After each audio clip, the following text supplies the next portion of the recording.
Om Sahana Bhavatu Sahano Bhunaktu Sahaviryam Karavavahai Tejasvinavaditamastu Ma Vidvishavahai. Om Shanti Shanti Shanti. May Brahman protect us, may he guide us and give us strength and right understanding. May love and harmony be with us all. Om, peace, peace, peace. And good evening. We are reading from the complete works of Swami Ramakrishnananda, and we're going to read his lecture on the universe, which is in volume 2 in the third section. Part 1 of the third section on page 399, if you're following along.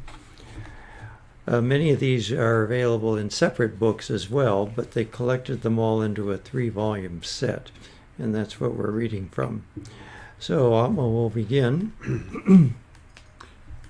The universe. The universe, both inner and outer, has been the subject of modern science and philosophy. Chemistry, physics, zoology, botany, geology, and astronomy treat more or less of the outer universe. Chemistry wants to find out the elements whose innumerable combinations have brought into existence the countless objects that make up the universe, while physics tries to discover those laws that regulate it. Zoology treats the animal kingdom, while botany deals with the vegetable kingdom. Geology tries to find out the inner formation and nature of our Earth, whereas astronomy, in right earnest, seeks to know all about the heavenly bodies, their relative distances, the period of their revolving motions, and so on. In fact, it wants to know all about the universe. Physiology enters inside our physical self. There it discovers how foodstuff is transformed into blood, how the latter is made to circulate all over the body by the contraction and expansion of the heart, how in the course of the circulation it meets the wants and excretes the waste of all the tissues and organs of our body. Psychology, in turn, treats our finer self, the mind. And philosophy finally dives still deeper and wants to know something about our souls and their relation to the universe. Yes, he really summarized all the different fields of science and all the different positions. And you know, when Newton's laws were so successful in explaining so many things, there was a trend in most of the sciences to try to mathematicize their findings as much as possible. And of course, sometimes that led to some successful conclusions, and sometimes not such successful conclusions. That's especially true in the area of psychology. And there's also a tendency to reductionism, where everything was reduced to its minutest parts and trying to understand each little part. Then they realized that didn't work out too well. You needed to understand how the parts worked in conjunction with each other. And so things had to be looked at as larger and larger wholes. And indeed, Vedanta would say the universe is one. And to really understand it, you really need to understand it as a whole, not as a lot of individual parts.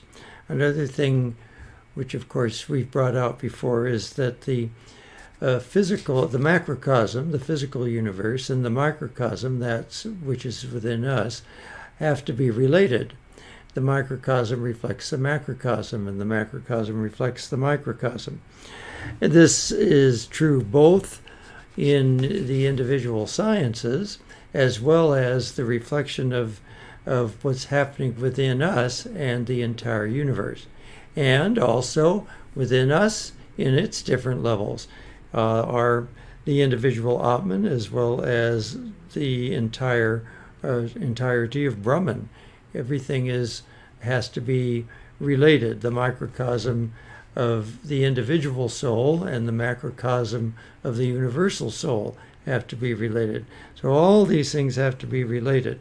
All right, let's see what he's going to tell us here. So science is struggling hard to unravel the mystery of creation. Let us see with what success. It has proved beyond all doubts the indestructibility of matter. It has analyzed the human mind and believes in the unextended immaterial nature. It has no definite answer about the nature of our souls. As regards the Creator, it's either skeptic or agnostic. So far as this aspect of its researches is concerned, the result is not at all satisfactory. But in course of time, it may be expected to define more clearly its ideas respecting mind, soul, and God. And of course, we have to remember he's speaking, probably sometime in the first decade of the last century, between probably his ministry was around 1900 to I forget when he died, 12, something like that. So a lot of his science is going to be a little dated. But he's certainly right that they still haven't figured out too much about the relationship between our what we would call the soul and God and our mind. In fact, they don't even recognize the idea of a soul and God in most of them. But it's interesting how some scientists are beginning to push in that direction and realizing that there has to be something behind this universe that's not obvious to our senses. There has to be something transcendent, something a little bit inexplicable that's not reducible to a lot of investigation in parts. And so even now as the new telescopes are discovering that the galaxies that we see way in the distance are not ill-formed. They don't look like young galaxies. They look like galaxies that are just as old as the ones nearby. And so they're going to have to revise their models. And some people are suggesting that we're living in a simulation. Well, that's not too different from Shankar's idea that we're living in Maya. We're living in an apparitional universe, and then of course they're also looking at other ideas to try to patch up the Big Bang model if they can. So good luck. All right, let's see what. Let us, however, see whether science at any time will be able to know all about the universe. All scientific researches are based upon ordinary sense perception, which holds the outer universe to be an independent existence, namely something quite independent of mind. Whether we are conscious of it or not, it exists. It also holds that we derive all our knowledge about it through our sense organs and garner it in our minds. Now, it is also a fact that the universe is infinite in every way, for we can never imagine the limit of space in which it is located. If we start in a railway train with incredible velocity to find out the end of space in any direction, whatever, it will not be possible for us to come to the limit, even at the end of several years, for there will remain space enough to travel still further. Material particles being both infinitely scattered and indestructible, the universe which is made out of them must also be infinite and indestructible as well, although sometimes it may remain in a manifested and sometimes in an unmanifested condition. but it is always eternal and infinite in its nature. No, of course, we have a lot more information now than Ramakrishnananda had then, and it depends on how you define the universe and its nature. The observable universe seems to be finite, because if the further out you look, the faster things seem to be going away from us, and when you finally if they start to go close to the speed of light, you lose track of them, and you can't see anything that's going away from you faster than the speed of light or at the speed of light. And so that gives you a boundary to your observable universe. Now, if you're a materialist, you might think that there's matter out there. It just goes out there somewhere, and it's beyond our information. If you take the Shankar's view that it's an apparitional universe, you realize that the apparition just doesn't go that far. Now, why doesn't the apparition go any further? It's because it's an apparition. It's an apparition of the infinite. If you mistake the infinite, you have to see it as finite. Otherwise, you didn't make a mistake. If you see the infinite as infinite, you didn't make a mistake about the infinite. If you make the mistake about the infinite, you think it's finite. And so, in that view, you see the universe, the observable universe is finite because we're mistaking the infinite for it. Of course, he didn't have the benefit of quantum mechanics and relativity theory and the speed of light and so forth when he was writing this. So we have to just see what he's going to say about it and use what's useful and realize that the rest of it's probably not so useful. All right, let's look at the rest of this. Now, as regards our physical self, we're merely 3.5 cubits in length. In regard to our mental self also, we are limited. Oh, we know many things indeed, but there are many more things that we do not know. Hence our minds are circumscribed on all sides by impassable walls of ignorance. But it may be argued that the mind has an infinite potentiality for knowledge. Its power for expansion is infinite. That may be, but we must hold that as it stands at present, it is finite. Suppose it knows all about this world of ours in one day, about our moon on the second day, about some heavenly body every succeeding day. Still, even after the lapse of 1,000,000 years, its knowledge about the universe must remain limited, since there will remain innumerable worlds still unknown, peopling the infinite bosom of space. Yeah, and of course, Brahman has the nature of absolute consciousness, and we represent a reflection of that consciousness. Our ordinary consciousness seems very limited, but those who experience samadhi experience infinite consciousness, consciousness that's gone from zero to infinity, as one Swami put it when he experienced nirvikalpa samadhi. And so our ordinary consciousness, again, is finite, and we are under the illusion that we're confined to this particular body and mind. But in reality, our consciousness is one with the consciousness of Brahman, which is infinite, and which can be experienced in the state of samadhi. All right, let's go on. Now, a finite quantity, however big it may be, must be infinitesimally small when compared to infinity, as infinity must be infinite times bigger than that. In higher whatever is infinitesimally small is regarded as zero. So even with so much facility for knowledge, our information about the universe will always remain insignificant, not worth mentioning. There's also a fact that a partial knowledge of a thing is worse than no knowledge of it, since we are apt to mistake the part for the whole. Now, those of you who may have struggled through calculus, and I used to teach calculus, so I got fairly familiar with it.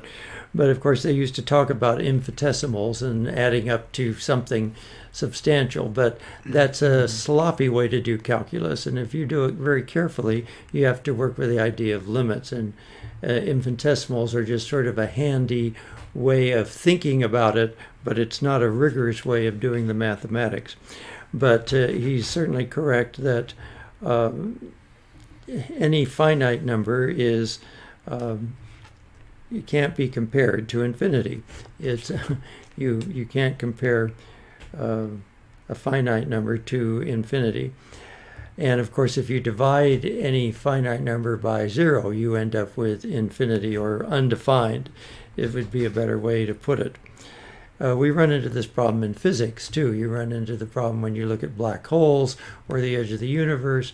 You end up with what they call singularities in mathematics, which is where you end up dividing by 0, and you end up with quantities that no longer are measurable in terms of mathematics. So our mathematics can inform us to a certain extent, but eventually it just tells us that what we're running up against is something that is not comprehensible. Okay, let's. We're going to have the blind man and the elements. Gee, we should have played our song for that. Well, maybe next time. Once 4 blind men wanted to have some idea of an elephant. So they requested the mahout to allow them to touch the animal, and thus form an idea of it. The mahout was good enough to grant their request. The first man went and touched the huge belly of the animal, and was satisfied with the thought that he knew the elephant. Now the second man went, touched one of its legs. He came away content with his knowledge.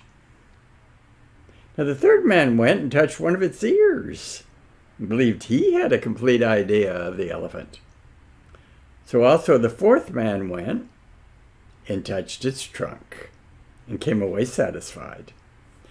Now afterwards, with the knowledge thus gathered, they began to compare notes regarding the nature of the elephant. The first man said, "Oh, I've known the elephant. Why, it's like a big basin of water." But the second man said, "Well, how can that be? I've also touched it. It's like a big pillar." The third man replied, "Oh, both of you are mistaken. I have also touched it, and it's like a big winnowing basket." Fourth man laughed. He said, "Friends, you astound me by your novel ideas about an animal, which I also have had the privilege of touching and feeling. I have known it to be like a very thick club, almost tapering to a point downwards." Each one stuck to his own idea. They would not be reconciled till the matter was brought and placed before the driver, who, on hearing the different versions, had a good laugh at them, and at last said, "Oh, my friends, it's a pity that all of you have mistaken the part for the whole. Your idea about an elephant is therefore wholly wrong. It's better to confess one's own ignorance about it, rather than to declare that it is like a pillar, a basin of water, a winnowing basket, or a very thick club." This saying, he gave them a description of it. All the 4 were ashamed of their stubbornness. Of course, this is the analogy is our ideas of God. Each religion gives us an approximation of God from the standpoint of certain seers that perhaps had some mystical experiences, and they had to try to put those mystical experiences in terms of words that the people they were talking to could understand, in terms of things that were common in their culture and their times. And those aren't necessarily the same from place to place and time to time and mystic to mystic. So you end up with their followers ending up arguing about it. Now, so next time, if we have time, we'll see how much time we have. because we don't want to end in the middle of something for the summer break. But if there's time, we'll play a musical version of this Blind Folks and the Elephant. All right, let's continue. Now, this story illustrates clearly the scientist's position regarding the knowledge of the universe. His finite mind, in spite of his potentiality, is quite inadequate to grapple with infinity. Hence, his idea about the cosmos will always be insufficient and vague, and his incessant struggles to know it will always be fruitless. Such a thing is never desirable, and this is certainly not the method to acquire perfect knowledge of the universe. So we must give up this scientific or objective method based upon sense perception if we want to have a true and perfect knowledge of it. And of course, at the end of the 19th century, people thought science has just about figured out everything. They just about nailed down the whole business. Newton's laws had worked so well in so many different ways. They were really getting haughty and figured they just had a few little tidy things to tidy up. Well, those few little things that needed tidying up ended up getting worse and worse and worse until Einstein came along and figured out that we had to look at time and space in a completely different way. And who knows, we may find ourselves in that situation again in 100 years. And looking back at this time, we might find that our ideas were pretty limited. And just think of how we have extended our sense perceptions, and every time we do that, we find out new knowledge. Before they had the microscope, there was no knowledge of microorganisms, and the thought of that something eensy-weensy that you couldn't even see was killing people would have been absurd. People would have thought you were completely nuts.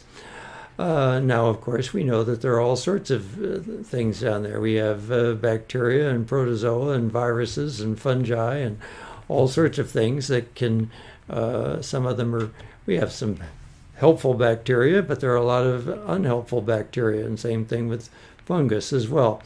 So our knowledge, as our knowledge expands, we end up with very different ideas about the universe. And again, in the other direction, we get bigger and bigger telescopes. Galileo thought he had a pretty nice little telescope. Well, it's a toy compared to the things that even amateurs have today. It's very common for amateurs to have 10-inch telescopes and 20-inch telescopes. I've even made a few myself. So you can see a lot more with a telescope of that size, especially if you're not in LA with all the city lights, then you can't see much. But now, of course, and then of course the ground-based telescopes that the professionals have, again, the one on Mount Wilson was, now I'm going to forget. Well, Palomar was 200 inches. I think Wilson was only less than half that size, as I remember. But now, of course, we have space telescopes that are much better because they don't have to deal with the atmosphere. And now we have the James Webb Space Telescope, which can see much better in the infrared, and it has to be shielded from the sun and so forth in order to do that. But we're getting all sorts of sense information, which we simply didn't have. And every time you get new sense information, you can formulate new principles to kind of summarize all the data that you're gathering. But there's no end to this, as he's insinuating here. It doesn't matter how good your instruments get, there's going to be some limit to what you can see. And of course, we've already reached that in the microscope. You can use an electron microscope to look at things that are smaller than you can see in visible light. But eventually, you're looking at things that are smaller than the particles you're shooting at them. And so you can't get any information out of it. So even with our instruments, our sense perceptions are going to be limited. And so we have to, as he's going to say, we're going to have to go beyond the idea of getting information through our senses. All right, let's go on. Going back as far as any written testimony carries us into the beginningless past. We first come across the name of a perfected and all-knowing sage in the Sesvara Upanishad, one of the principal Vedantic texts. Describing the all-powerful and all-gracious nature of God, the Upanishad says, he saw Kapila, the most ancient among the all-knowing sages, and first of all, and filled him with powers. Thus Kapila was the first rishi, or all-knowing and perfected being. He was a man, for he was born like all ordinary mortals. How was it possible for him to become all-knowing? We've seen that it is not possible for any man to know all. Kapila, like others, found out that the objects which make up the universe are innumerable. Yet he was, in a sense, able to count them all. As he was able to number the innumerable, the system of philosophy he propounded goes by the name of Sankhya, which is derived from the word Sankhya, meaning a definite number. The universe appears to be an aggregate of innumerable objects, but he said, really, there are only two objects. It is only when we look at the universe through ignorance, through a wrong method of perception, that it appears to be a collection of innumerable entities. Otherwise, there are only two entities, Prakriti and Purusha, matter and spirit. These two are the uncreated, self-existent, and primary beings. When they are combined together, the combinations in Prakriti number only 24. The innumerable permutations and combinations of these first principles have brought this universe into existence.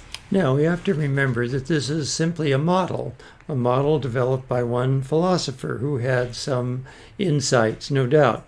But it's still simply a model, and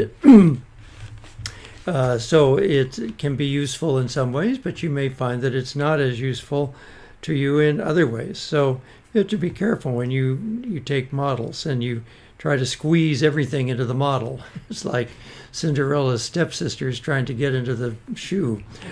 But of course, and the other thing is, if you're an Advaita Vedantist and you're going along with Shankara's ideas, you can already see there's a problem. He's positing two ultimate realities, Prakriti and Purusha, matter and spirit, whereas Advaita Vedanta would posit one. As Amit Goswami says, they are co-created out of Brahman. Brahman is the infinite, undivided, unchanging reality, and when you misperceive it as pairs of opposites, and those the world of Maya is co-created as a set of objects and a subject. You have a subject and you have objects that the subject is observing. And those things are co-created. You can't get one out of the other. They both come out of Brahman.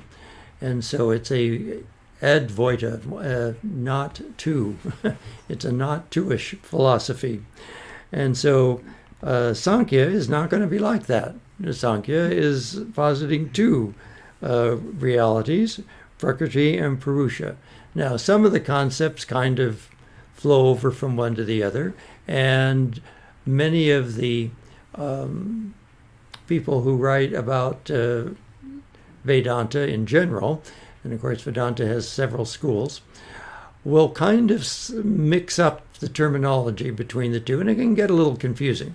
So you just have to realize that sometimes, for convenience sake, they're using terms out of Sankhya, but they're thinking Advaita, and which becomes a little confusing to the reader sometimes.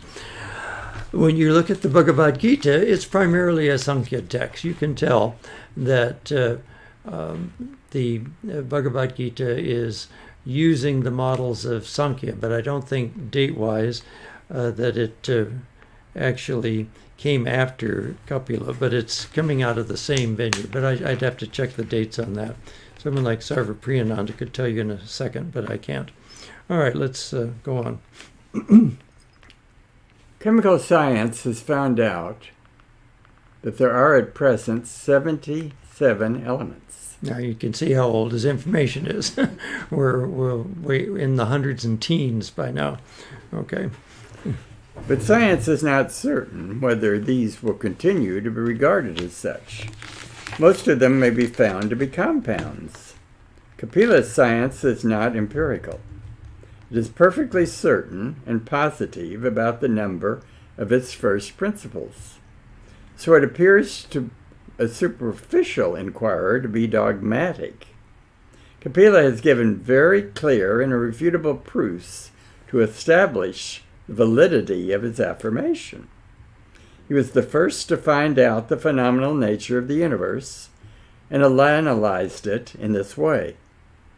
What is a phenomenon? It's got three factors: spirit, matter, and the illumining principle which unifies the former two. The universe can only be perceived by the subject, the knower. Namely, there must be a subject and an object to make a perception possible.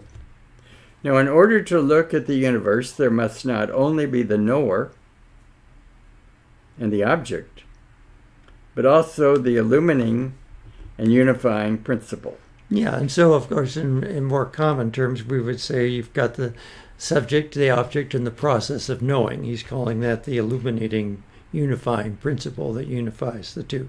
But it's simply that when the oneness splits into a duality of subject and object, there has to be a process of knowing that combines the two.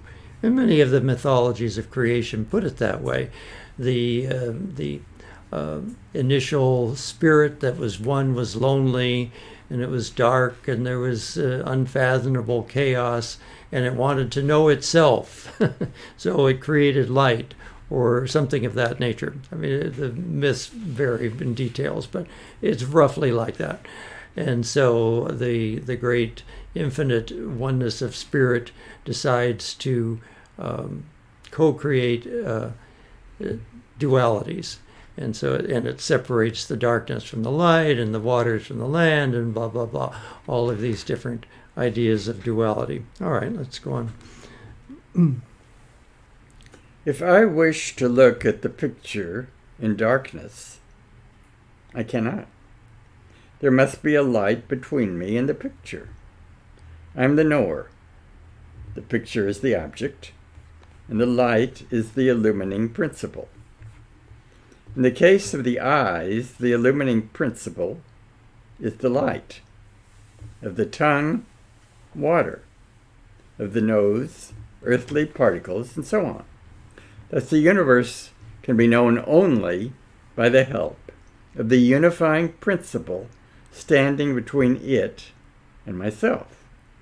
So there are three factors to make a phenomenon possible: Purusha and Prakriti, self and not self, spirit and matter, and that which unites these two.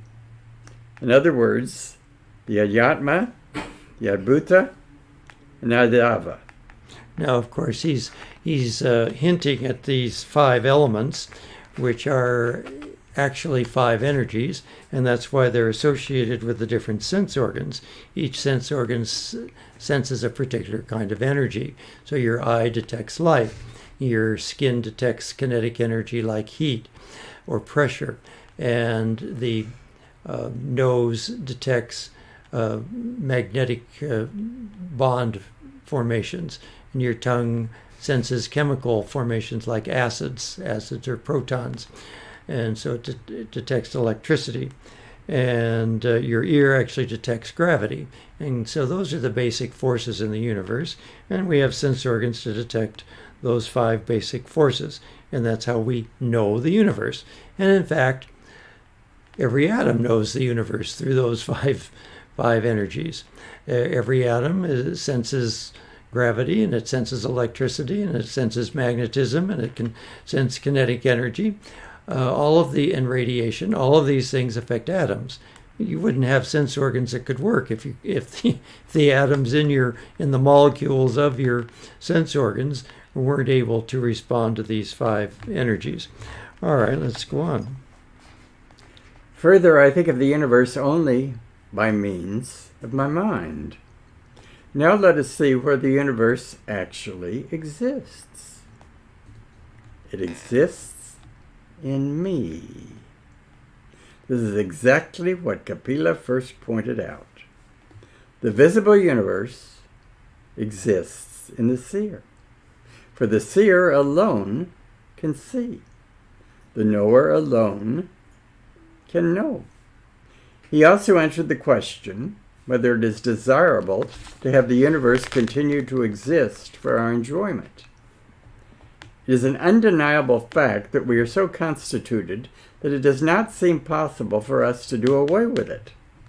We were born with the idea that it is a reality. We seem to depend upon it for our food and other wants, for our happiness, nay, for our very existence. Pakila points out these so-called natural cravings are the sources of our misery. They bring us innumerable births and deaths and accompanying troubles. So we must get rid of the very idea of the universe. He's also shown the means of doing so. We've seen that according to him, the universe is not an infinite entity. He has numbered the factors composing it. Therefore, it can be got rid of. It's a compound, not an element. Separate the components, and it dissolves and disappears. Matter and spirit only remain. This is what is called the condition of salvation. Moksha is the contact with matter that makes you appear to yourself as infinite. Finite. As finite, although you are infinite. This is not desirable. Who would wish to lose his infinite power? If there's a chance of my becoming the Lord of the universe, should I not claim it? How many are the candidates for acquiring limited powers? Much more should everyone be a candidate for infinite power. You cannot know that you are limitless unless you separate your connection with the limited. Matter is limited, and so also must be every material body. Matter is defined to be that which is limited, and spirit to be that which is limitless. So if you wish to know that you are infinite, have no connection with matter. Do not think that your 3.5 cubits of height constitutes your whole being. No, I think he would have loved to have known more about quantum mechanics and relativity theory, because it certainly shows that we are the observer of the universe, and the universe exists because we're observing it. The way we measure space and time depends on how we're observing it. And the way atoms exist and the various subatomic particles behave depends on how we're observing them. And so we have now a universe that's dependent on an observer. And so his statement here that the universe is coming out of the seer, that exists in the seer, is certainly in line with what we now know in modern physics. All right. This is Kapila's great philosophy. He is the first to point out that the mind is not spirit or self. Western philosophy identifies the mind with the soul and sees it in the brain. Kapila pointed out that it is as much material as the living organism. Mind is that which thinks, feels, and wills. This is the Western definition of mind. But there can be no thought, feeling, or will without a corresponding object.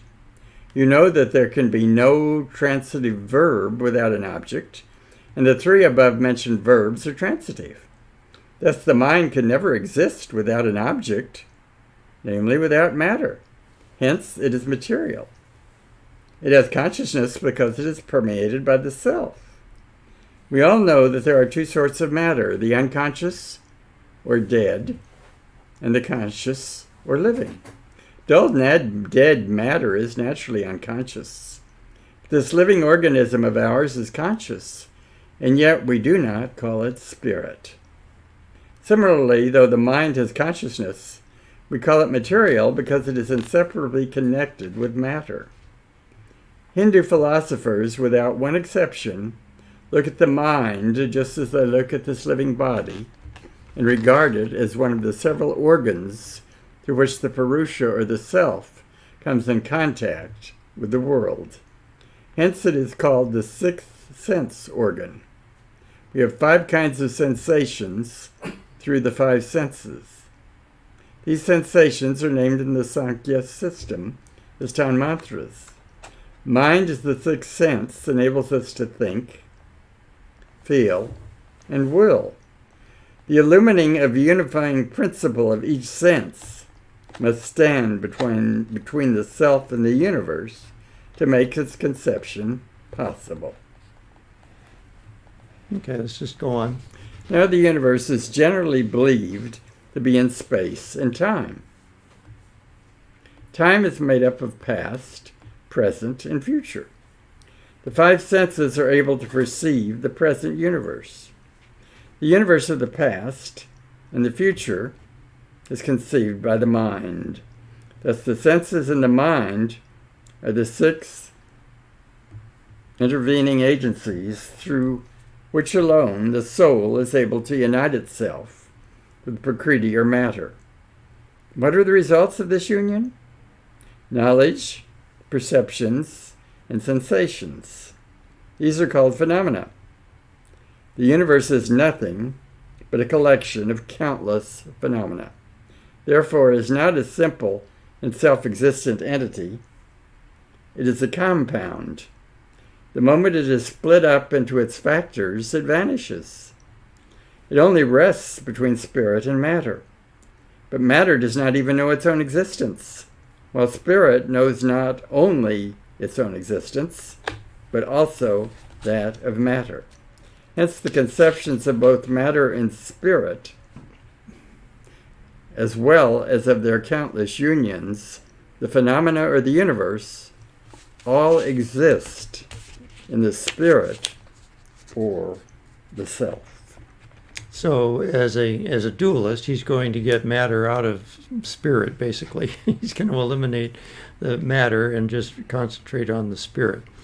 An Advaitist would get both of them out of Brahman, or the infinite, undivided, unchanging reality. And of course, this idea of time is very interesting too, because we now know that space and time have to be looked at as one type of thing that's in space-time. And it's interesting that when people have experiences of near-death experiences, they often have very unusual experiences of time. Time seems to flow at a completely different rate. And we have that in the scriptures as well, too, that time flows at a different rate in the realms that are not bound by the body. The other interesting thing of people experiencing near-death experiences is that they realize that their consciousness didn't depend on their mind. Their mind is just an organ, but their consciousness, they are consciousness. They are part of the infinite consciousness of existence. And a lot of times, knowingness or conversations don't depend on words. It's just telepathic. Things simply are communicated, and they go beyond words. They communicate without words. Let's read one more paragraph. Oh no, we're out of time. Sorry, we're out of time, so we will save the rest of this for next time. And I think we'll be able to finish this lecture on the universe. It's a big topic, isn't it? Can't get much bigger than that. All right.